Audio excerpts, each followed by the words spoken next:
Call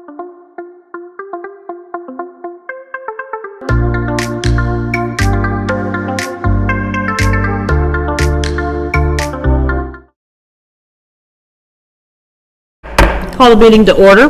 Dr. Thomas, could you lead us in the pledge?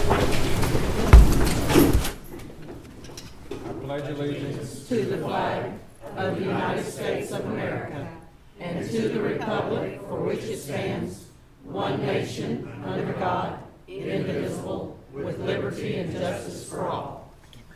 Okay. Call roll, please.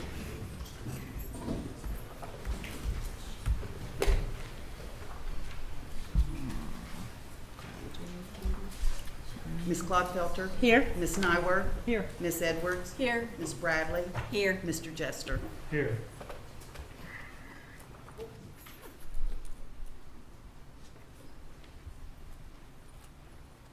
Okay, you ready? Okay. Turn the meeting over to Dr. Thomas. Thank you. I don't believe we have any guests that won't be on the agenda, so we won't introduce anyone. And at this time, Mr. Beecham will provide an update on Impact Aid. As you may remember, he's serving as our consultant for Impact Aid this year. Thank you, Dr. Thomas. And thank you to the board for allowing me to have the privilege of representing the district. Those of you that know me well know that I have a passion for this particular area. So I do appreciate that opportunity. And I promise I will not ramble. I'll be finished in at least 30 minutes, without a doubt. So I don't know how much you know about Impact Aid other than it's extremely important to our school district. If I may just kind of give you just a brief history and tell you how it came to be, and I promise it'll be brief. It is Section 7 of what we would call the Elementary, Secondary, and Education Act. It's currently, each administration gives it its own name. Used to be No Child Left Behind. Now it's Every Student Succeeds Act.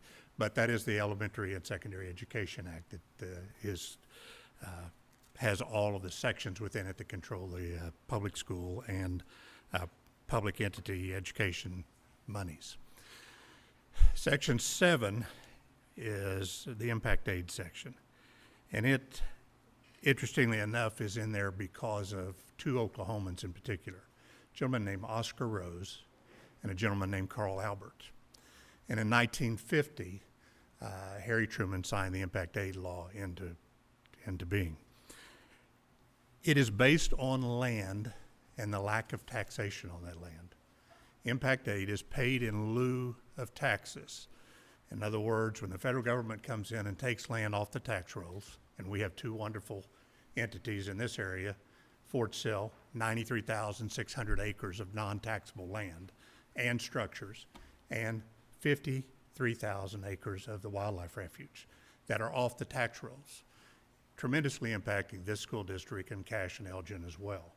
So that's almost 150,000 acres there's no taxes collected on. Impact Aid is to supplement that particular loss. The problem is Impact Aid is not fully funded. We get only 60% of what is authorized.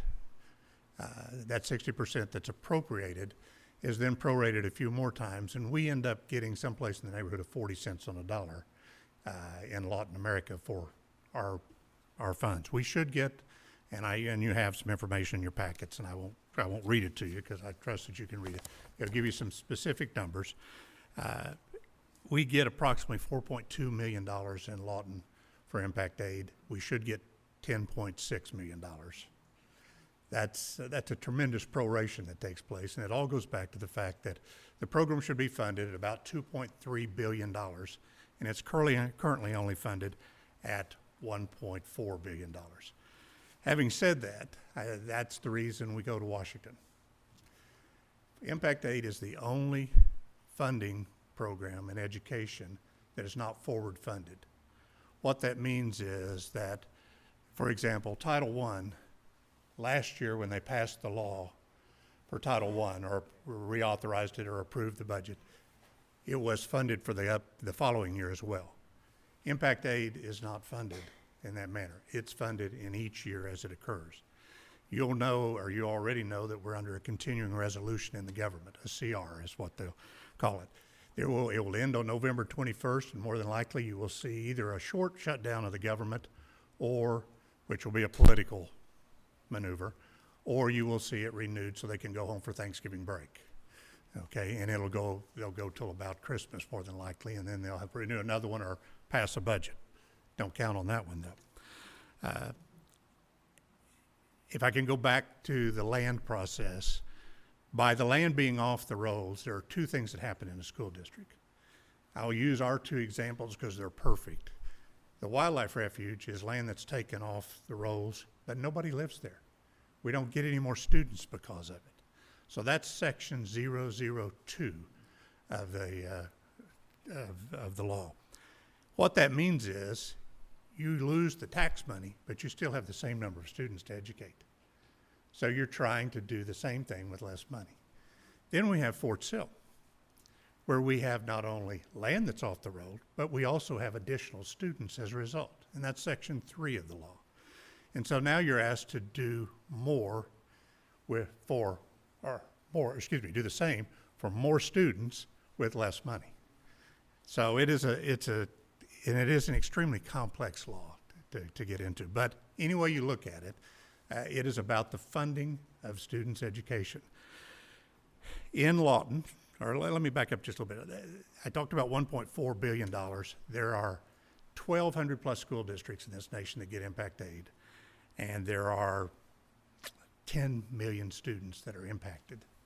Now, I say that to say to you there's about 1.2 million students that are actually federally impacted, but the other 8.8 million students that are in those schools are losing money as well because of the federal government.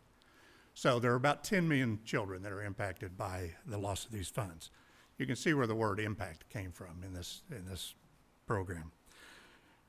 Because it is not forward funded, it is always a target for other entities to come in and say, well, there's a pile of money over here that's not appropriated yet. We would like to have a little bit of that. We saw some of that last year when a voucher program was introduced by Secretary of Education DeVos, and fortunately we had a rather strong congressman named Tom Cole, who was chairman of the House Subcommittee on Education, and he brought that to rest pretty quickly. If you ever get a chance to watch that video, it's actually very humorous, and you'll be proud you're from Oklahoma. The other thing that happens is with a CR, payments slow down coming to districts because the money is only appropriated at last year's levels. But what districts qualify for is more because they're based on an application they turned in a prior year. So now as they begin to pay those out, the money doesn't go as far as it did last year because there's no new appropriation. It takes roughly $50 million a year to keep up with the changes in the program, the growth in the number of students, and the inflation factor. So we're looking at a situation where there's not any budget that's approved, so there's no growth in the funding. We're seeing that it takes more money because there's more kids that have been identified, or there are more categorical changes within the program. And so the money that they have available to send is not readily available as it was last year. So the payments will either be smaller or slower coming in the first part of the year. Having been a finance officer, that's not a good thing to hear when you're in a state that's struggling to finance their schools anyway. So it is a critical thing that we have a great relationship with our congressman, and that we work the Congress, not just from Oklahoma, but from other states as well. One of the things that happens in this conference that I go to is, of course, we obviously storm the hill, so to speak. There's about 500 of us that go, and we work it pretty hard. But we also don't just work our own congressmen. We work congressmen from other states, build relationships, because that's what it's all about. There is an Impact Aid Coalition in both the Senate and the House, meaning we have about 100 congressmen that already have said, we support you. So we've got a head start on anything that comes up of about 100 yes votes that we can count on. We use them to send their colleague letters. Jim Inhofe has been phenomenal in sending him colleague colleague letters. And of course, being the chair of the Armed Services Committee, he has a little bit of pull with those who have military bases in their community, and that helps as well. So we are postured very well in the state of Oklahoma. We are received very well by all of our delegates. We were fortunate enough to see 3 of the congressmen this time, and we saw 2 chief of staffs and 2 education specialists that work within their offices. Point of interest here, when we went into Congressman Horn's office, who is the new congressman from Oklahoma City and the only Democrat in our delegation, as we were being introduced, when they started to introduce me to the young lady that we were meeting with, she said, "I know you," and of course that's a little frightening. You know, I've not seen this person before. She said, "You are my superintendent," and I thought, "Oh well, okay, I feel better, I think." And so the young lady's name is Bailey Perkins, and Bailey is the educational specialist for Congressman Horn, and she is a delight, and by all accounts, she is wonderful. And so I think that's something we should be extremely proud of, and I find it quite useful as well. So I will share that with you. But this year, the House has already marked up their bill. In other words, they've already gone through their appropriation bill, and they have put $50 million. Actually, they put 52 in there. They put 50 for Section 3 and $2 million for Section 2. That's exactly where we needed to be. Unfortunately, when the Senate marked up their bill, they did half that much, $24 million for Section 3 and $1 million for Section 2. So we have a little bit of a battle to go on, and we'll have to have a conference committee if they ever decide to have a budget. If not, we'll live with last year's, of course. The other thing that comes out with impact aid that is kind of unique is you find that as you work with each of the congressmen, they will tell you things about other legislation that will have an impact on public education. And of course, the big thing there are 2 big things in public education now that people have close watch on. One of those is infrastructure, because there's tremendous need for more money to help maintain the schools in this nation. And the other one is vouchers, using public money for private purposes.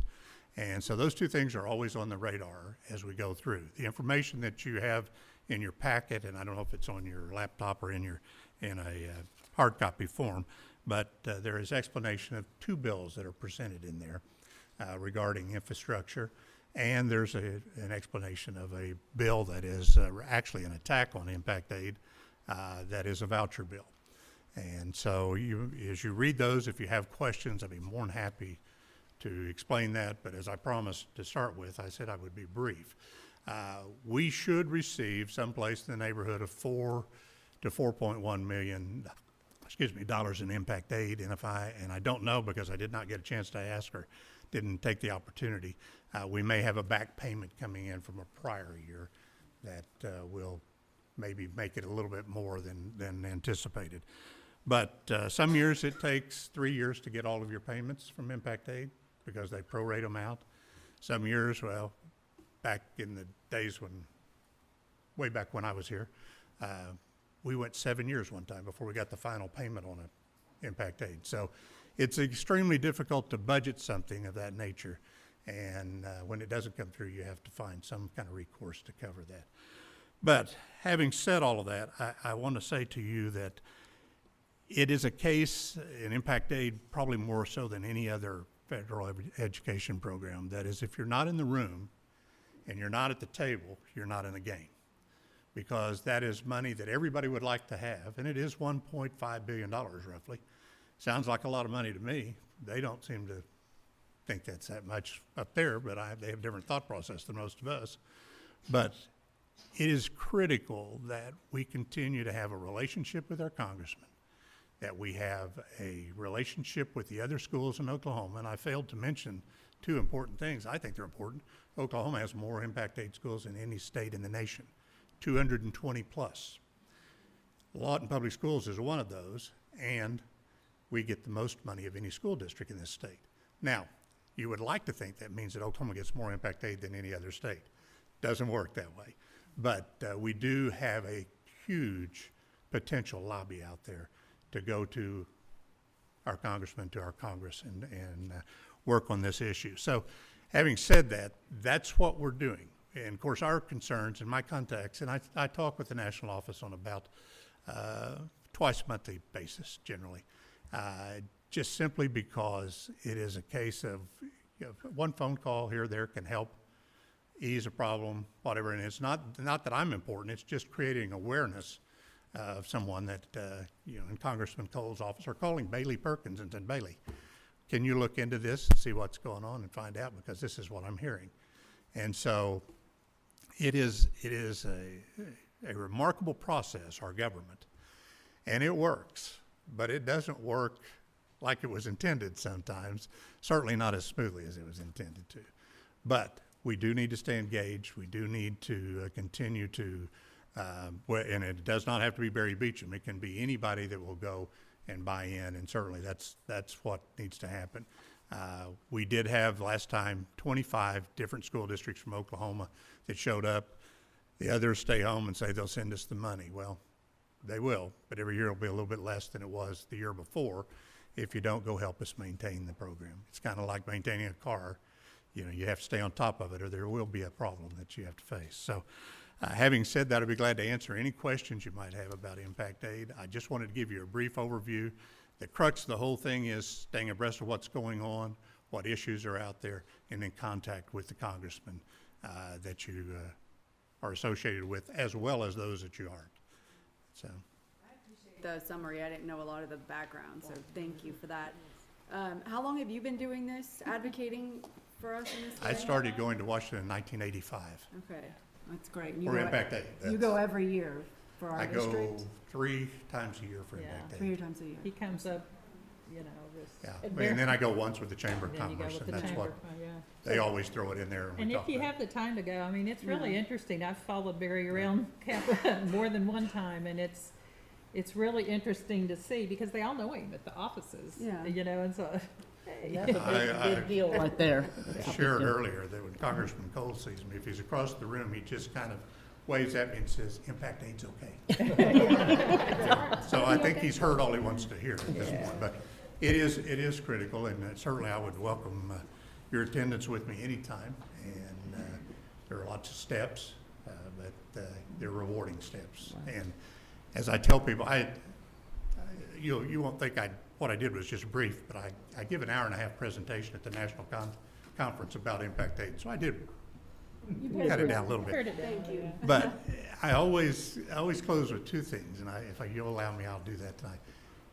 When we go to Washington, we go to represent our children, and that's what you have to remember. You're there representing the children of this district, the children of this state, and the children of this nation.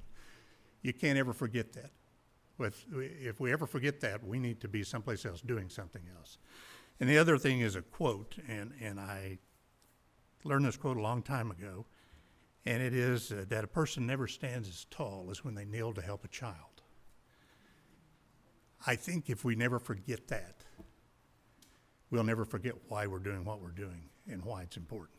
So please, if you ever have questions, my phone number's out there, and I welcome them anytime. So I appreciate your time We tonight. appreciate you. Thank you so much. Yes, he goes looking up. That was amazing. I never knew anything like that about Impact Aid. That's awesome. At this time, we'll have a construction update with AIP and Crosslands. No offense, guys, but Well, now, Barry, this is fascinating, too. I've been down that road. Barry's always tough to follow, so bear Yeah. with me. I'm Corey Miller with Architects in Partnership. Since the last time we met, we've opened up a couple bids. The first I want to go over is the Eisenhower Middle School furniture package. That came in just about as expected. We have a recommendation to go pursue a contract with Kruger International, that's KI, for bid package 1 base bid, package 2 base bid, and package 1 alternate number 1. We did receive an apparent low bid from School Specialties on package 2 base bid. However, they didn't bid a manufacturer that was approved prior to bid time, so we would recommend that be rejected as non-responsive. We did not receive any bids for the special education pieces that were in package 3. That's 6 what we call rocker chairs and 1 changing table. So we would recommend asking the SIP group to help us buy those directly, and I can provide all that information. But with it being such a small package, I wouldn't recommend sending it back out for bid. Now, the budget came in roughly as expected. Our original budget was $610,000. We knew that we were going to be over if we accepted all the alternates. If we accept package 1, package 2, and alternate 1, we'll be roughly $37,000 over budget. To balance that, what we'd recommend is reducing the contingency on the middle school construction. And so what we've done is propose a change order that would do just that, and it's on the agenda for tonight. Are there any questions on the bids or the change order for that? Roughly 700,000 left in that contingency. That's correct. If after that change order is approved, you'd have 704,000 left. All right. Is that a good amount at this stage? Yeah, it's something that I'm comfortable with. Yeah. Never been to this stage before, so. Yeah. This is all new to me, so I'm just happy. Yeah, the biggest risk that we identified, with breaking ground and with putting structure in the ground, we've passed those milestones, and we've actually seen some cost savings that came back from those. So the money we set aside was ample, and the risk fell in our favor. So things are Well, we've in good shape. resolved the heat and air. That was a potential large increase, and we got that resolved. So basically, we've resolved most of the big potential Yeah. items. And there's bound to be a handful of coordination items, as we finish up and ceilings start to go in and, things get tight.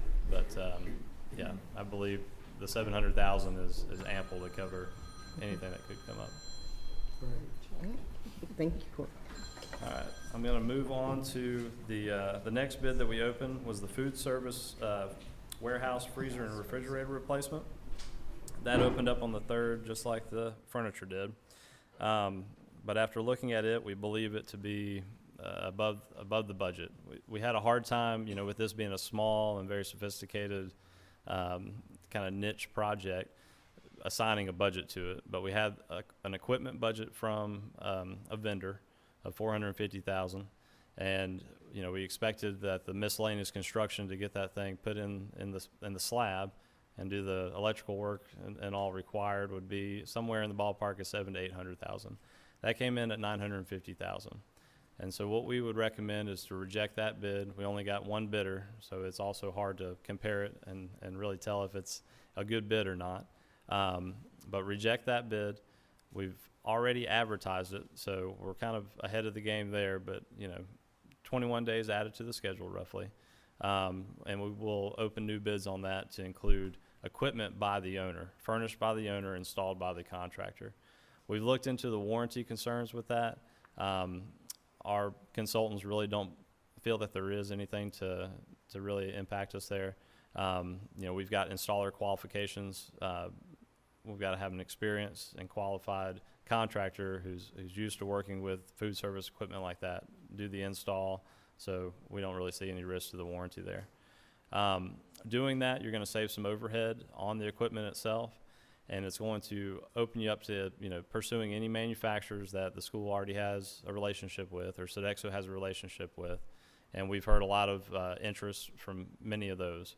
And then the construction part of it that's left to be bid out is the labor, and the overall contract cost is going to come down, so you're going to have more local contractors interested and able to bond that project. So we think it'll be much more competitive. The dates on that we've set. We advertised on the 9th. We'll have a new mandatory pre-bid conference on the 18th of October, and the bid opening right now is scheduled for October 30th. If everything went well, we'd be able to approve that at the November 4th board meeting. That's the plan. Yes, ma'am. Okay. Could you repeat the price of that, the cost? The bid that came in was. The bid that came in was $950,000. That's what I thought you For said. a warehouse freezer. Yes. Yep. Sounds It's a good. big one, but it's I know we're trying to get this done, but I think this is the Yeah. best course of action to take. 2 or 3 years down the Thanks, road. Yep. Oh, my gosh. All right, on the Macarthur High School fire alarm upgrade, we've achieved substantial completion there. That was also on October 3rd. It was a busy day. We've got the form and the paperwork on its way. It's been submitted, but it didn't make the agenda cutoff, so it'll be on the next board meeting. There also should be a change order for that project that'll return the remaining $5,000 of contingency back to the district. And then also at Macarthur High School, the auditorium, gym, and admin HVAC is underway. Well, the bidding process is underway. That was advertised on the 30th of September. We had a pre-bid conference on the 8th of October, and that bid opening is scheduled for the 22nd of October. We're also looking at a project at Central Middle School to repair the HVAC with the ground source heat pump system that's there. We've proposed a contract. I believe it's on the agenda for tonight. Are there any questions for me? Okay. And that's one that we're also going to expedite and try to get cooling again before cooling's needed this spring. All right, I'll turn it over to Crossland to do an update on the bond project. I apologize.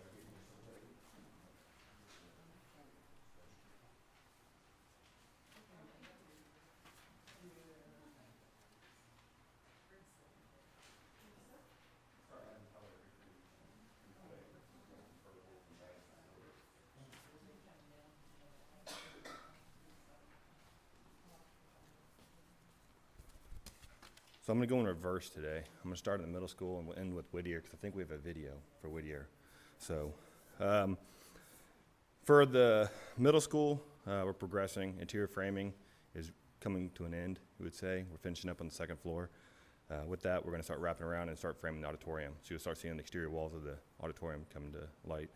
Our last concrete pour, you would say, is on the auditorium. It's the sloped area, and that happens on Thursday. So barring any rain or major impacts, that'll be our last pour and we'll be done with concrete. So that's a huge milestone for us. We poured the admin office and you'll start seeing the steel for the admin coming up within the next week or so. So EFIS, the EFIS is starting to wrap around from the south side to the east side, and then they're progressing up to the north and they'll start wrapping around the front side as well. The brick veneer, they've already started coming across the north side, so you'll start seeing a lot more of the finished colors, you would say, come to light. You won't see much of the progress anymore as far as the building coming up because it's all interior work, but it's progressing nicely. So the exterior, we're starting on the exterior, removing everything from the east side, clearing it out, and then within the next 2 weeks, we're going to start dirt work over there again and start putting in a parking lot and the bus loop, and then that'll loop all around to the south side. With that, I kind of updated this a little bit to change kind of the milestones that we're kind of shooting for. For example, we're still shooting our dry-in day, still December 15th. We're starting up all the HVAC units. The first ones will start up around the 1st of January. The last ones start up at the end of January. So I just put the January 31st as the time frame. We kind of broke up. We're looking at doing 3 punches for the building itself as far as trying to turn over some of it to maybe move items into the school as school finishes. I kind of, during the owner's meeting, I kind of explained it a little bit, but we're going to do the classrooms, then we're going to hit the gyms and locker rooms, and then we'll do the auditorium. Kind of hit it in phases, so with the goal of April 1st, May 1st, and June 1st.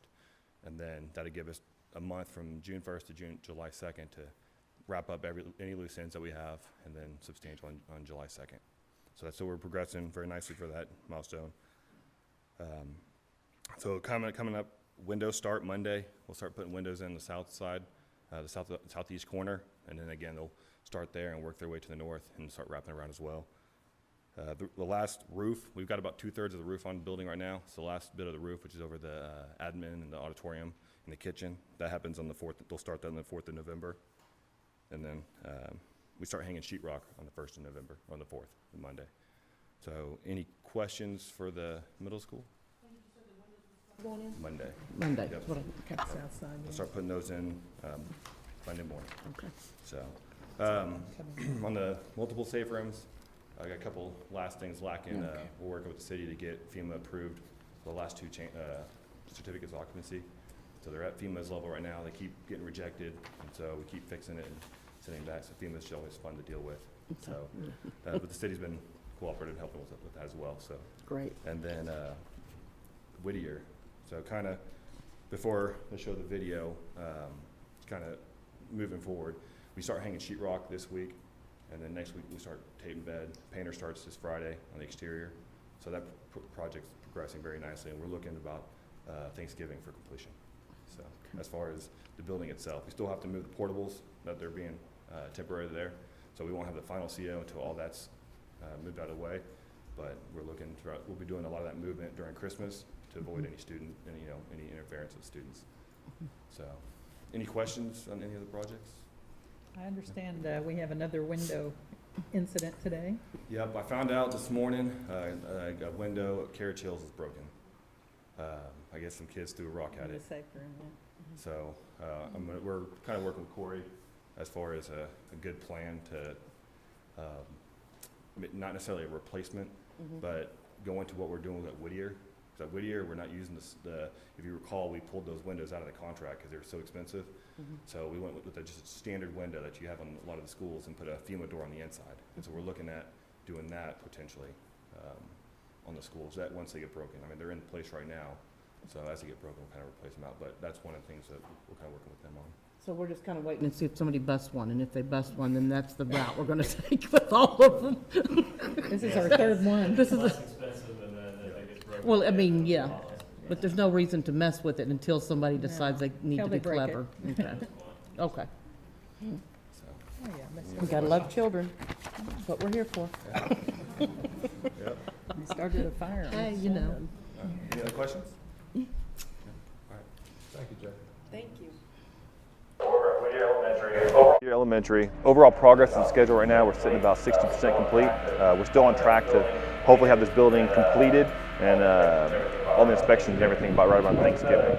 With the project being completed around Thanksgiving with all the inspections, they'll give the opportunity for the school to move during the Christmas break or before Christmas break, so that during the Christmas break we'll reposition the 2 portables that are staying here, and then we will haul off the 2 old portables. Once the portables are in place, we'll finish up the last bit of sidewalks. From the next steps in the exterior, we'll finish the earthwork, and we will start painting the exterior of the building as well. The next step is the windows and the door frames are going in. Today, we are placing concrete sidewalks between the existing school and the new school. That includes all the concrete boxes for the stormwater.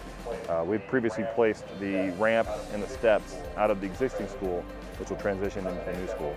The next step over there will be the covered canopy that you see on the other 7 safe rooms. On the interior of the building itself, we are currently placing all of our mechanical, electrical, and plumbing in-wall items. We're hanging ductwork above in the ceilings and all the walls. So we're about 75–80% done with all the walls.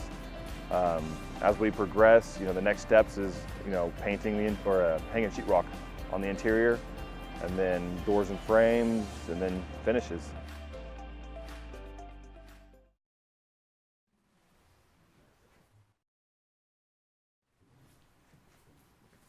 Any questions on Whittier? That's the video.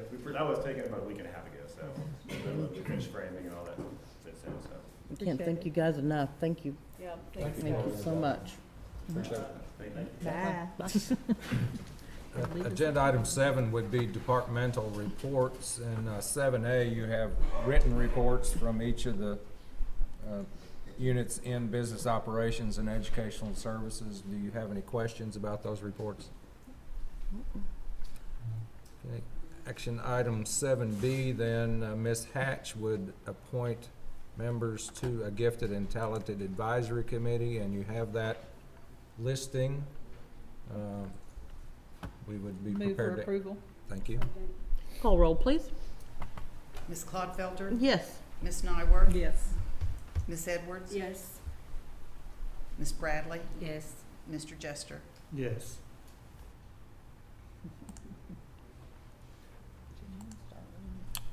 7C, Ms. Hastings has policies and procedures to go with those policies for your consideration. We have DAA and DAA-R that are kind of, one is the policy and then the regulation. There is one amendment that needs to be made on DAA-R on the second paragraph under grievance. after sex should also have sexual orientation and gender expression. Those are the two phrases that have been added to this. This has come to us through the PPDC, and we actually have the author,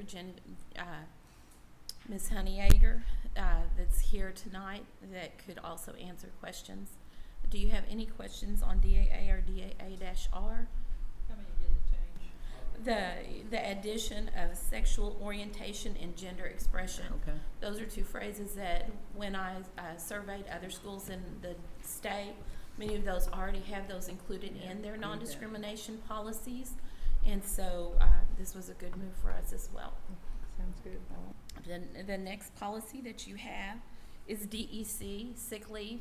A couple of years ago, we made a change to the support personnel and how they both accrue their sick leave, in their annual sick leave, and then how they request the extended sick leave. What this is looking at doing is for those who have completed 2 full years of employment with us, that have already completed the 2nd year of employment, that we would front load for the support employees their 10 days to 12 days of sick leave at the first of the year, rather than them to have a daily or a monthly accrual of that sick leave. It wouldn't change anything about the extended sick leave, but only that annual sick leave that they would be accruing anyway. I mean, what's the benefit of it? Well, it helps us with those support employees. We tried to make sure that we were prudent with the district's funds, but what we saw was that those somewhat penalized those that had been with us for a time. And this is just a way that we can help benefit them. We know a lot of sickness happens in the winter, and they've only been able to accrue maybe as few as 3 days, with them only accruing September, October, and November. And the flu season, just like this year, it seems to be coming a little earlier. And so they would have those 10 days to be able to use at this So it's time, on the front of the rather year than instead of getting March, April, May, That makes really good And that sense. would be on their 3rd year of employment. on their 3rd year of employment. So they've already given us 2 years of good service. Oh, I like Ms. that. Bradley. I think this is really good. I do too. I I like do this. too. This came to us through the SPPDC, and I do. it is a good move. It is a really good move. And then the last one you'll see is the interdistrict transfers and school assignments regulations, and that was just on the 5th page, taking out application forms are available at lawtonpublicschools.org. Under the registration link, those forms are available with our student services, and we're able to actually give personal service when they come in so that we can get those forms completed correctly. And one slight change on that the principal of the receiving school no longer has to be in on that conference. Are there any other questions? Thank you so much. Thank you. It's just, Yes. yeah, that's what my question was. Yeah, Can we do them individually all at or all once? together? Chuck, can we do them all at once? Okay. Oh, I'll okay. make a motion to approve. Second. Call roll, please. Yes, sorry, approve all of Approve all of them. 7C. Ms. Bradley? Yes. Ms. Clodfelter? Yes. Ms. Nyworth? Yes. Ms. Edwards? Yes. Mr. Jester? Yes.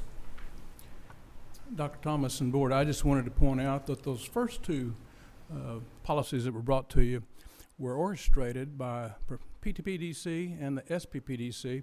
I'm very proud of their involvement and them doing a lot of legwork on that. So thank both of you. Oh, that makes good, I like that. It makes We good have the sense. authors over here too. Yeah, the authors, hey. There you go.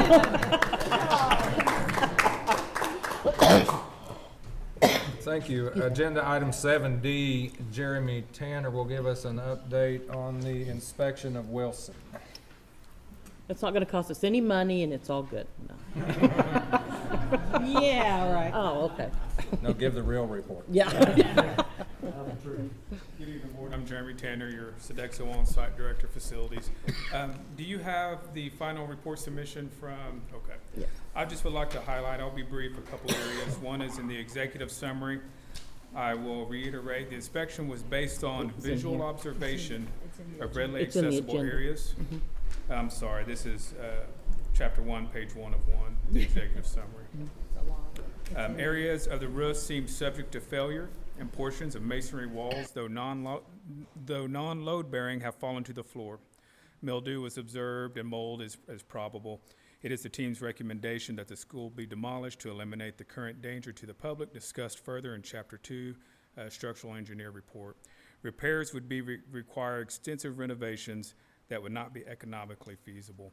And I would just like to back that up with the conclusions from John Joyce Engineering themselves, basically saying the same things. If the school were to be repaired, it would be necessary to remove and replace all of the existing wood trusses, which represent the vast majority of the roof framing in the main building.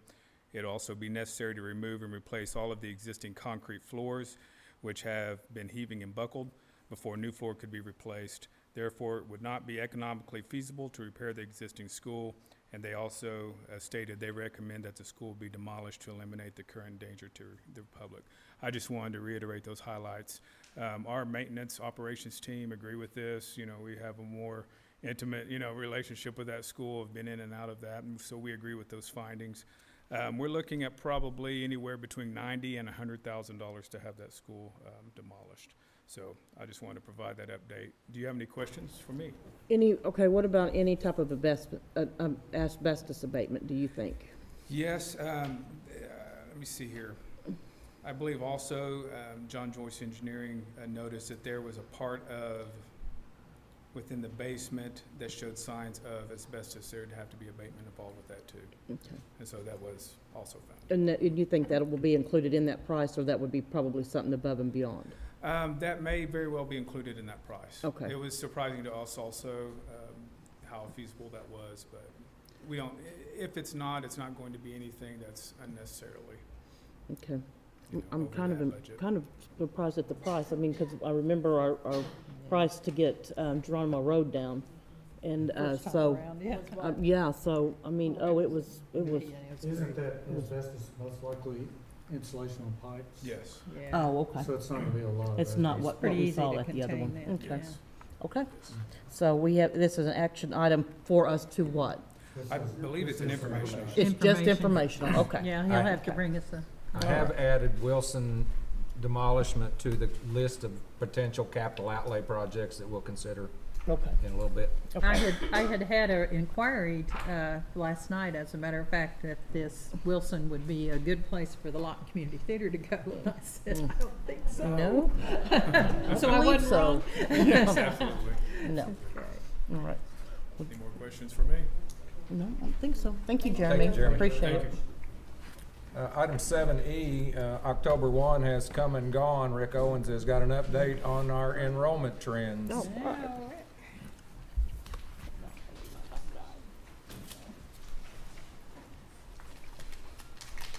Good evening. Good evening. To try to help explain the enrollment trends, I have chosen the October 1 consolidated report, and some of you are familiar with that, but if you're not, what it is we get our grade counts from that, our gifted and talented report. It tracks subgroups, IEP, ELL, migrant. We track our first-time ninth graders with it. Comprehensive exit report, SMART report, cohort graduation report, all come from the October 1.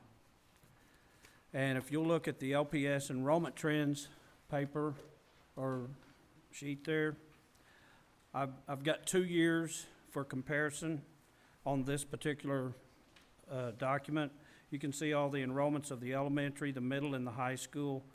We have 13,684 last year. If you'll look in the middle down at the bottom, we had 13,799. So we lost 115 students from October 1. But if you'll look at student count by school, the next document, you can see there that within a week we gained 37 students. So they come and go, they're mobile, but if you look over on the enrollment trends down in the bottom left, you'll see 9 years worth of October 1 reports. And you can see that we've lost 1,790 students in 9 years. And we do have, you know, people question where are the students going. And most of them, they'll say, are they going to Cache or Elgin? And I run a supplementary document, I think it's there for you, the October 1s of Elgin and Cache. And you can see that Elgin had a spike in 2012 and 13, but we were also sitting at 15,000 at that same time period. And if you look, they lost 7 kids last year, Cache lost 1. So, you know, they're not going there. That's a total of 609 students, and we lost 1,790. So they're not necessarily going there as far as impacting us that significantly. And I know they're not going there for jobs. Well, at least I don't think they are. So if you look at the analysis report, I run about 10 to 15 years worth of data from the Oklahoma Office of Accountability, and what that provided: crime, mobility, single parent, academics, poverty, and all by subgroups. And you can see that Lawton's population, we gained about 2,000 people in Lawton from 97 to, I believe it was 215, but we lost 3,000 kids, approximately. So, and that's a negative correlation. We're gaining people, but they're not bringing the kids. So the 3 questions that I have there are, is it troop movement? I know we had a BRAC realignment back then. Or is it lack of jobs? Or are we becoming a retirement community? Or all 3? So there are a lot of variables as to why our kids may be moving in and out of the district. You can see the data points at the bottom of that page 1, the range from 97 to 2015. There's a lot of variability there, but we also, at that same time, we realigned the high school districts. We went to middle school at 10, 9, and 7 years. We staged those in. So, and then also on the second page, I pointed out that poverty increased as far as like free and reduced lunches. We increased from 15% to a high of 20%. And again, that could be job market why our kids are leaving. We've got an increase in poverty. So that was my hypothesis there. And if you look down below that, you'll see a decline. We had an increase in single-parent households. So that also impacts the mobility of our kids. And then going over to the third page, we did have a spike in one subgroup, special ed, but then you take a close look at it, we are a compassionate assignment for the military. Like we increased from 15.3 to 17.9 across the district. And Macarthur High really spiked, and so did Tomlinson. And as a result of that spike in special ed, we went from 106 teachers to 207 full-time equivalent teachers to serve those kids. And again, that was compassionate assignment by the military, so that's the reason for that fluctuation. And if you look at the next to the last paragraph there on page 3, mobility comes into play there. But I wanted to try to tie academics into all of this. And you can see that we have a negative correlation there because the higher, or positive, but the higher the ACT test scores, the more remediation we have. Now, I know that doesn't make sense, but if you'll read on there, this could indicate that more of our kids are at least attempting college than have before. So, in conclusion, we've tried to do a lot of things to help our kids stay at Lawton Public Schools. Flex scheduling. Jay, we have Gateway, that's increased. The LVA program over there. Jay started out with, I think he wanted 30, but now he's got several on the waiting list. And he brought back 20 students that were using online from other companies. So he brought those kids back with the LVA program. Mark's working with the internship to keep our kids involved with the community. Single-parent households, Mr. Dyer, not only do we offer a free breakfast for everyone, lunch application, but he started a supper program that's impacting our kids, and so that'll hopefully keep our kids here.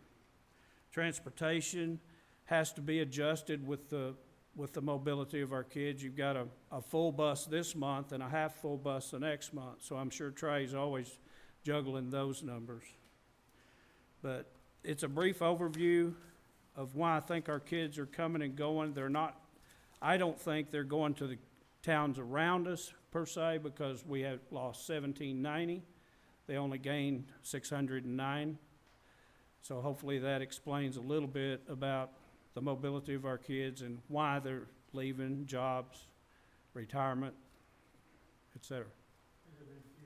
Fewer students available in the area, even with the increase in population?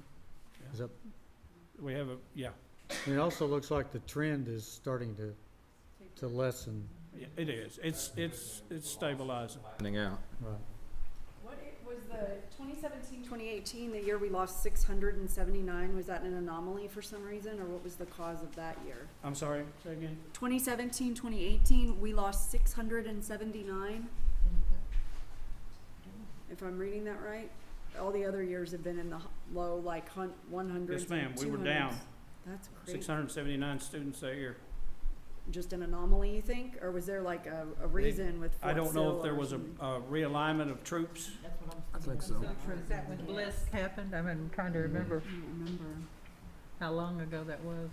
Anyways, There was a They were being BRAC told to come. movement in there at one time. We had a decrease of permanent party Yeah. out at Fort Sill about that time. So when we started training and no permanent party, then the kids left with them. Right. Okay? Yeah. Thank you so much. It's helpful to have. Well, Thank you, Rick. Agenda item 7F is an action item, and I'll just introduce that by saying in September, we provided the raise that was mandated by the legislature only to those individuals that we interpreted as covered under the legislation. After we did that, we discovered we had 58, I believe was the final number, people on the teacher salary schedule that weren't working in certified positions, so they did not get the raise. Lance and Jean have worked together on a proposal to provide that same 1220 raise. And we, I remember reading we were working to identify them. Have we got them all identified? Okay. And the final count was 58, so the number Okay. you've got there is a little higher. Our cost for 66, I think, was almost $100,000. It'll be less than that. Okay. And these people are working side by side with the people that did get the raise, and we think it's only All in right. the district's best interest to do this. I'll Definitely. make a motion to approve. Second. Call roll, please. Ms. Clodfelter? Yes. Ms. Nyworth? Yes. Ms. Edwards? Yes. Ms. Bradley? Yes. Mr. Jester? Yes. I will say there was also an informational item that they had. We're looking at the extra duty pay for the next board meeting. This was the year to examine extra duty pay raises, so we'll be looking at that. And then Okay. Jean has some revised salary schedules. On the special ed and on the agriculture, I never told you I was a mathematician. And so what I did was I added the 1220 to their scales, and everybody's been real good about that. When I added it to their scales, I didn't add the percentage to the scale, and so we've went in and revised to add the 5% to the 1220 and add the 20% to the 1220. Okay. And I'll show that was my error. But, Okay. we need to get it corrected. Okay. Yes, ma'am. And that's a Motion to approve? call roll, please. Ms. Nyworth? Yes. Ms. Edwards? Yes. Ms. Bradley? Yes. Ms. Clodfelter? Yes. Mr. Jester? Yes. Thank you, Jean, for working so hard on all that. agenda item 8 is the report of the superintendent. 8A is an action item, and we would like to appoint 2 additional people to sign local, state, and federal program grant applications, reimbursements, and reporting documents for this school year, and that would be Lance Gibbs, interim controller, and Teresa Donahue for federal programs only. Move for approval. Second. Call roll, please.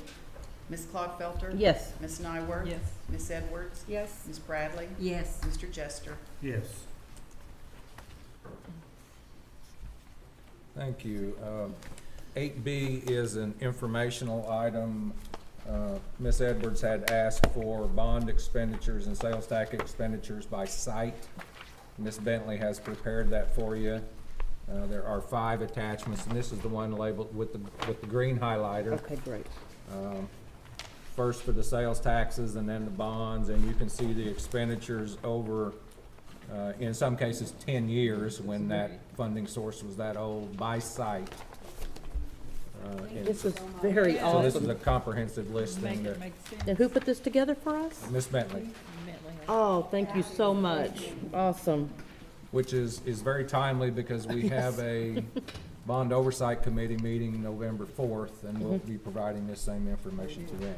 This is amazing. Thank you so much. So that one's informational. The next one is an action item. It says action item, but I'd really Not ready to vote yet, are we? prefer, because we have the Bond Oversight Committee on the 4th, I'd prefer to give this to you, let you think about it, tell me what's left off the list. Let me present it to them on the 4th, bring their priorities back, and then have you approve this. Okay. And the first attachment there for agenda item 8C is a listing of the sources, 2 sales taxes, 3 bonds, what the purposes of those were, and any projects that we may have specifically mentioned in our marketing. Okay. And Yes. the next one then, attachment 2, is a list of known construction projects, major construction projects that's out there, estimated costs, and I have assigned a priority based upon what's got to be fixed right now and what we could wait a little bit on. I want you to look at the priority and tell us if that meets your priorities the next time we come together, giving you a status, maybe some notes, and from that first sheet, potential sources of funding. And my goal in the next sheet was to use the oldest money first and avoid using general fund or building fund when at all possible. Okay. So the ones that we're really got to get going right now are the Mac AC, the freezer refrigerator, which also needs a roof to keep the water off of that once we get that $1 million baby in there. And that's, let's see what else is priority 1 here. Got Athletic fencing is going on. The CMS chiller, we put that as, and that will be an add-on to the ground source heat pump.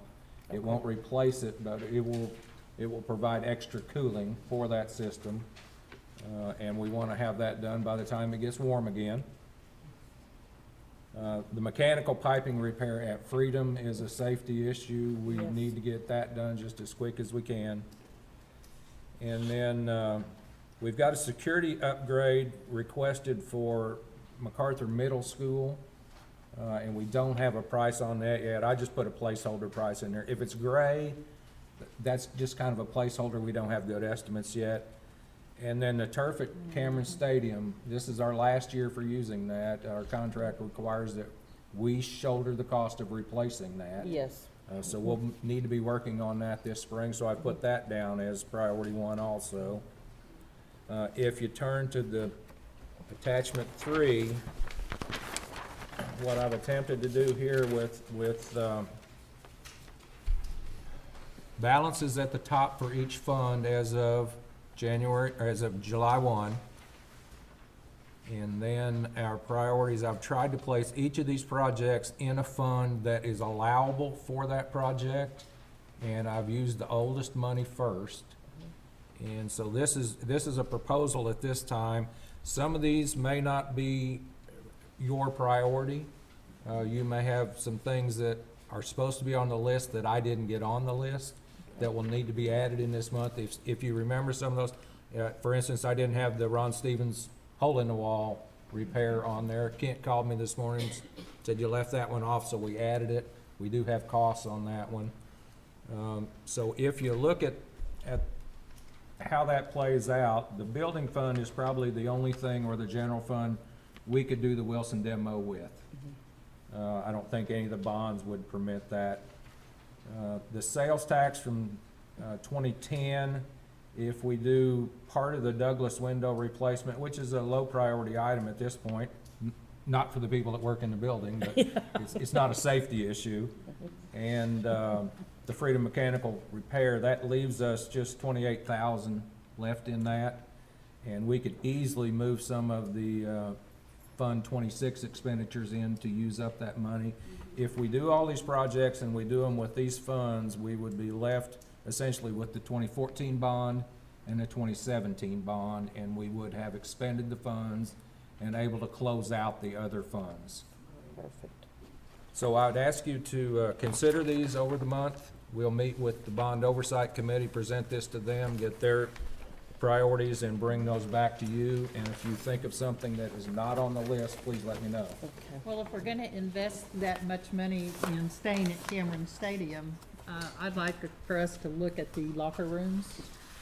I have met with Dr. Macarthur, and he's got a plan laid out to do the field house on the ground, And the locker restrooms. rooms. There's some lighting issues. There's the press box issue. There's the restrooms up high and down low. And there's the turf. Yeah. And we had talked about the potential of a joint grant proposal. Last time we did the turf, I understand the McMahon helped with that, and John and I just talked about a joint grant proposal to McMahon and list those projects and see which ones they like, if any. Well, it's needed if we're gonna stay there. Yeah. Well, mean, I don't it's- think we have any choice but our- to stay there at this point. Well, exactly, and the locker rooms, you can't get your whole team in the Right. locker There you room, go. so. Well, we don't have a handicap, our Handicap handicap restrooms, restroom is yeah, a it's portable, crazy. Yeah. porta Porta potty. potty. And you don't have handicap accessibility to the press No. box, so that needs to No. change.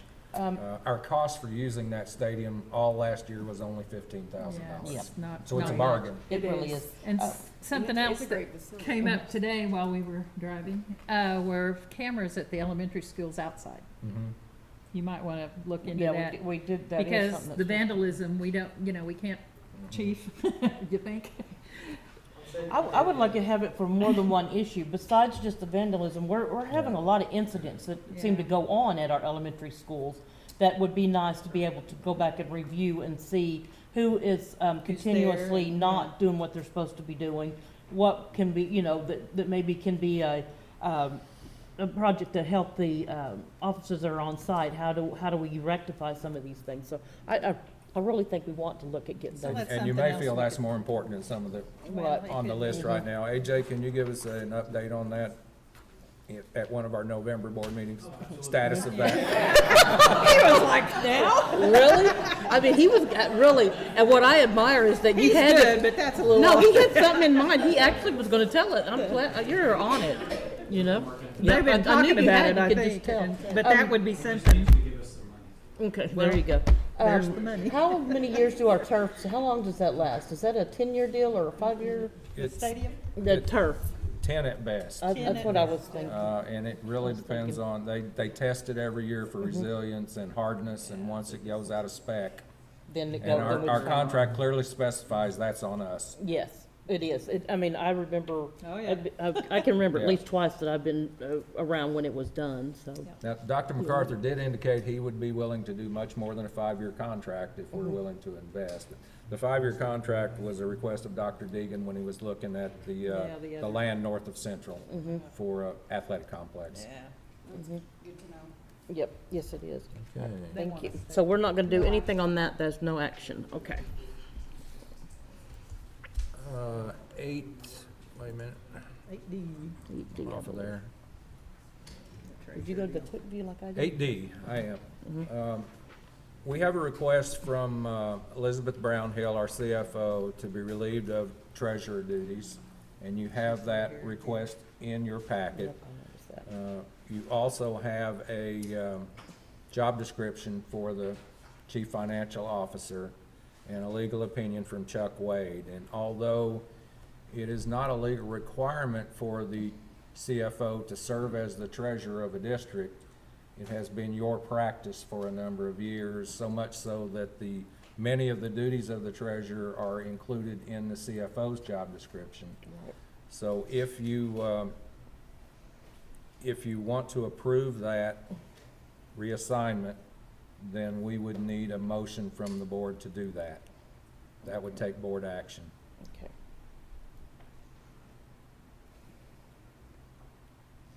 Okay, I'm gonna say no action. Okay, no action on that. I would need, as a backup, Miss Brownhill is ill right now and not able to serve. I would ask that we appoint Lance Gibbs as assistant treasurer to act on her behalf in her absence. We need a motion for that? Okay, need a motion. I move that we give Lance Wade the honor of being assistant treasurer. Second. Call roll, please.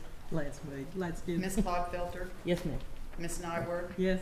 Ms. Edwards, Yes. Ms. Bradley, Yes. Mr. Jester. Yes. Thank you. 8E are announcements of the superintendents, and I have some good news to share. Eisenhower freshman Veronica Threats and Macarthur High School senior Dee Dee Davis were recently recognized by the Fellowship of Christian Athletes as the September Athletes of the Month for FCA. Awesome. EHS football coach Eric Gibson was honored as the Impact Coach of the Month. All right. And so students and Coach Gibson have demonstrated integrity, service, teamwork, and excellence not only in their sport but in the classroom and community as well. Right. And lastly, LHS Drama, Huey's Heroes, and the Key Club will host the LHS Fall Festival Saturday, November 2nd in the parking lot from 6 to 8. Admission is one non-perishable food item, and proceeds will benefit the Lawton Food Bank. Yeah, we're looking forward to coming to that. That's gonna be It's fun. November 2nd, 6 to 8. Yep. Food item, huh? Which brings us to the consent agenda, item number 9. Does anybody need anything removed from the I consent need agenda? 9H1, and Okay. it's just my usual sanctioning thingy-dingy. Okay. So Make a 9, motion to approve the balance of the consent agenda. Second?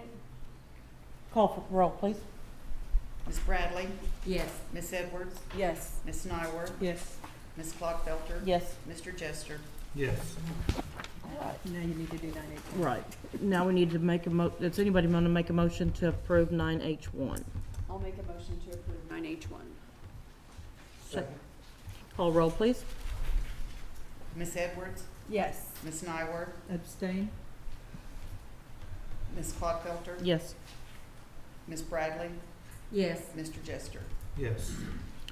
All right. Do we have a need for an executive session? Am I right? Yes, ma'am, we do. Move for executive session. Second. Call roll?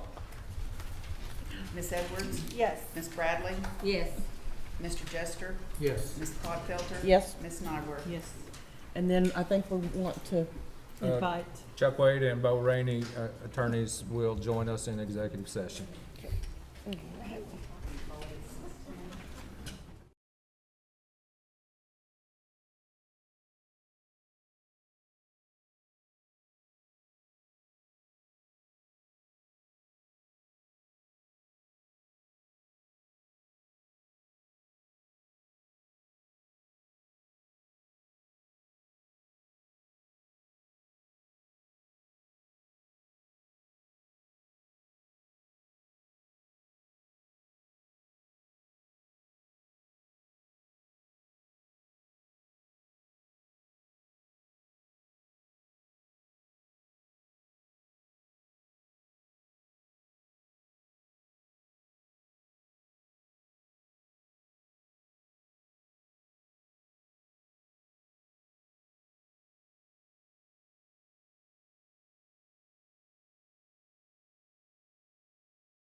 Oh, he does? She does, yeah.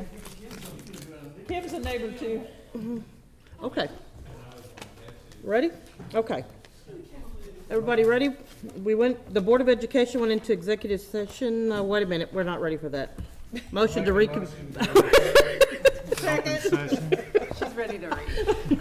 She's in a hurry. I'm not really. Ms. Clodfelter? Yes. Ms. Nyworth? Yes. Ms. Edwards? Yes. Ms. Bradley? Yes. Mr. Jester? Yes. But you noticed that I was catching it. Yes. Okay. The Board of Education went into, now the minutes of the Board of Education. Executive session. The Board of Education went into executive session at 6:10 p.m. Members present included Carla Clodfelter, President, Patty Nyworth, Vice President, Kelly Edwards, Mary Bradley, Kent Jester. Others present included Dr. Tom Thomas, Interim Superintendent, Dr. Ken Baden, Interim Chief Operating Officer, Chuck Wade, LPS School Attorney, Bo Rainey, Attorney for the Rowenstein, Fitz, and Ringo. Items discussed included the employing, promoting, or receiving resignation of individual certified and support salary personnel as listed on the certified and support personnel reports. And we do have a correction on that. Do we want to read that now? Yes, we do. On the support personnel report, we need to correct Catherine Thomas. It says Secretary at Thomason Middle School, should be Macarthur High School. Okay. And then second was matters involving Harper Construction Company Incorporated versus Lawton Public Schools, case number 17-CV-555, and Wind River Construction LLC versus Harper Construction Company Incorporated, case number 17-CV-599, United States District Court for the Western District of Oklahoma. And during the executive session, the board discussed these items and no other items, and no action was taken. The board returned to open session at 7:25 p.m. This constitutes the minutes of the executive session. And then we had something that we needed to add. We have a 14B. Oh, is that down on 14B? Yeah, Okay. he needs to do his. 14A is, I would request your approval of the certified and support personnel reports, noting the change of Catherine Thomas from Thomason Middle School to Macarthur High School. Make a motion to approve. Second. Call roll, please. Ms. Clodfelter? Yes. Ms. Nyworth? Yes. Ms. Edwards? Yes. Ms. Bradley? Yes. Mr. Jester? Yes. Would Ready. also ask your approval to authorize one or more board members to attend and participate in a mediation scheduled for November 11th, 2019 in Oklahoma City, Oklahoma, before mediator Joe Hampton regarding Harper Construction Company Incorporated versus Lawton Public Schools and Wind River Construction LLC versus Harper Construction Company. And Kent Jester would have the authority to agree to a tentative mediation agreement consistent with the discussions held in executive session. Move for approval of Kent as our mediator board member. Second. Call roll, please. Ms. Bradley? Yes. Mr. Jester? Yes. Ms. Nyworth? Yes. Ms. Edwards? Yes. Ms. Clodfelter? Yes. All right, any Thank new you. business? We have no new business, and our next regularly scheduled board meeting would be Monday, November 4th, 5 p.m. here at Shoemaker Center. A special board meeting is also scheduled for Tuesday, November 12th, for the board to review applications for the superintendent's position. And I'd like to mention tomorrow is our senior conference. All the seniors in Lawton Public Schools will be together at the church, and it's going to be quite, they have a really dynamic speaker and some breakout sessions, so. Which church? It's a Assembly of God. Oh, the big Assembly of one. God. Yeah, Yeah, and I saw they're great to let us come. Isn't that Oh, right, great. Lena? Is there anything I didn't say? Okay. And what's the time frame? It'll start about 8:30 and it goes to about 1:30. 1:45. So if you can come, just pop in and out if you can. I'll be there all day. Yeah, Kelly's a good present and I'm gonna help. Okay, do we have a motion to adjourn? I make a motion, we adjourn. I'll second. You beat him to it, oh my God. All right, call roll, please. Ms. Clodfelter? Yes. Ms. Nyworth? Yes. Ms. Edwards? Yes. Ms. so much. Bradley? Thank you. Mr. Jester? Yes. Thank you.